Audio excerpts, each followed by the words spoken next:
Hai, selamat datang di channel CDS, Cerdas dan Semangat. Sebelum lanjut ke materi, jangan lupa ya untuk subscribe, like, komen, dan tekan tombol lonceng. Terima kasih.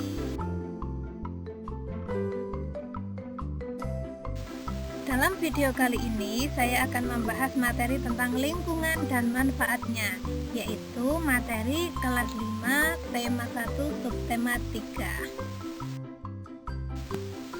Pertama-tama, saya akan menunjukkan beberapa bandara yang ada di Indonesia.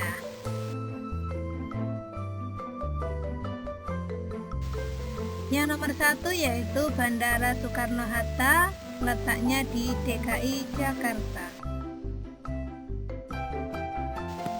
Nomor 2 yaitu Bandara Kertajati di Bandung, Jawa Barat. Sebelum lanjut ke materi, jangan lupa ya untuk subscribe, like, komen, dan tekan.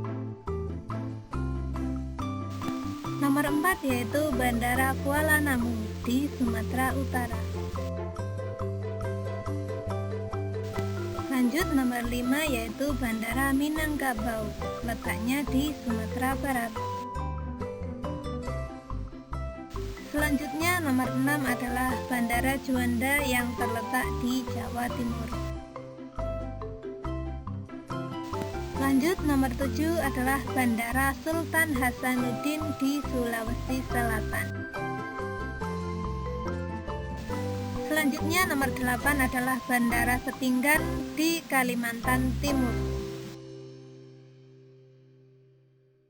Lanjut nomor 9 adalah Bandara Ngurah Rai yang ada di Bali. Dan yang nomor 10 adalah Bandara Ahmad Yani yang ada di Jawa Tengah. Nah, itulah 10 dari bandara yang ada di Indonesia. Masih banyak lagi bandara-bandara yang lain, tapi di sini saya menyebutkan 10 saja. Nah, sekarang kita lihat beberapa pelabuhan yang ada di Indonesia.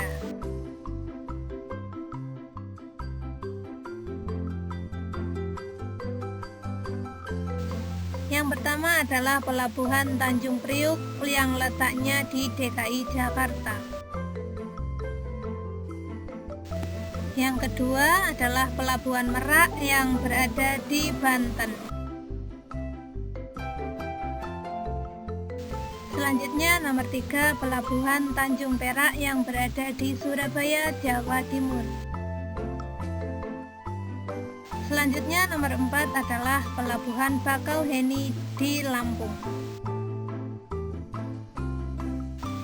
Nomor 5 adalah Pelabuhan Tanjung Mas di Jawa Tengah.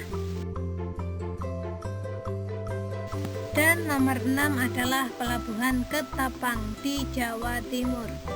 Nah, itulah beberapa contoh pelabuhan-pelabuhan yang ada di Indonesia.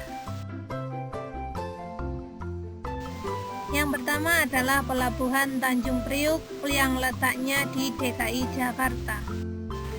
Kapal pinisi adalah kapal buatan suku Bugis dan suku Makassar. Juga menjadi salah satu kebanggaan bangsa Indonesia.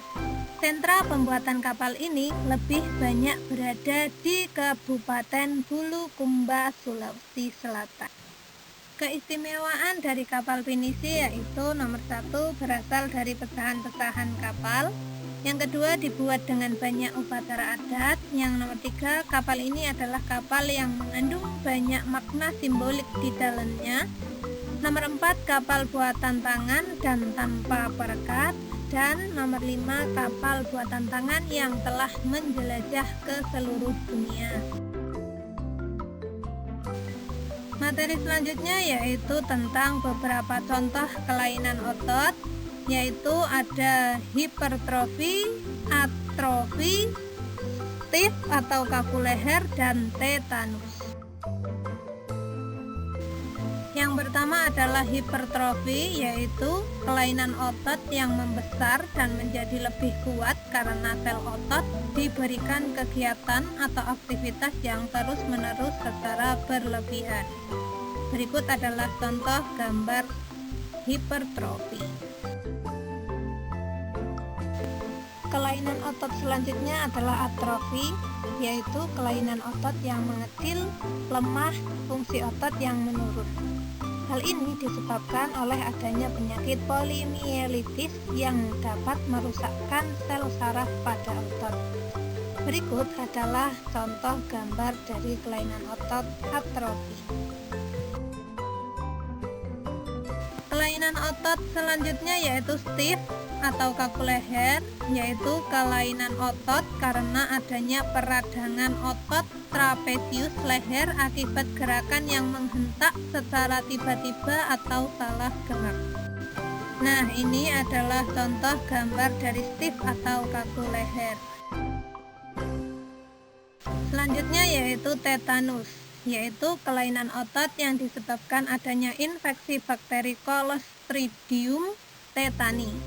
Tetanus menyebabkan otot menjadi kejang-kejang. Nah, seperti ini contoh ilustrasi dari tetanus. Berikutnya yaitu materi tentang komik. Komik adalah suatu bentuk seni yang menggunakan gambar-gambar tidak bergerak yang disusun sedemikian rupa sehingga membentuk jalinan cerita.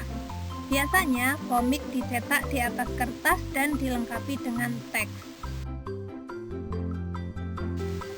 Materi yang selanjutnya yaitu tentang Indonesia adalah negara maritim. Mengapa Indonesia disebut dengan negara maritim? Yaitu karena luas daerah perairan di Indonesia lebih luas daripada daerah wilayah daratan. Jadi hal tersebut juga berpengaruh kepada beberapa bidang, yaitu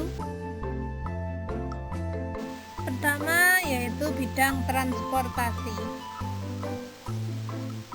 Pengaruhnya yang pertama yaitu transportasi di Indonesia menjadi beragam. Contohnya pesawat, mobil, kereta api, kapal, dan lain-lain. Ada contoh pesawat di udara, mobil di darat, dan kapal di laut. Kemudian jalurnya strategis, yaitu bertujuan untuk menghubungkan antar pulau satu dengan pulau yang lain adalah jalur laut dan jalur udara. Yang ketiga menjadi jalur lalu lintas pelayaran dan perdagangan dunia.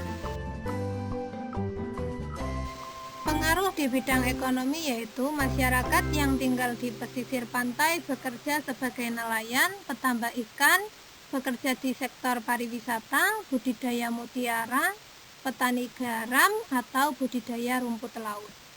Menambah devisa negara sebagai pusat perekonomian di antara dua benua dan dua samudra, perkembangan pariwisata di Indonesia menjadi lebih pesat sebagai jalur perdagangan internasional dan sebagai destinasi pariwisata utama.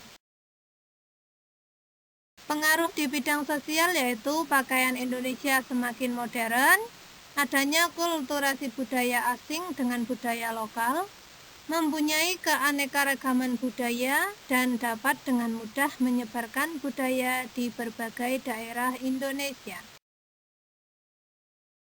Nah, materi selanjutnya yaitu tentang berbagai cara alami untuk menjaga kesehatan tulang. Yang pertama adalah makan banyak sayuran. Sayuran merupakan salah satu makanan terbaik yang dapat meningkatkan kepadatan mineral tulang.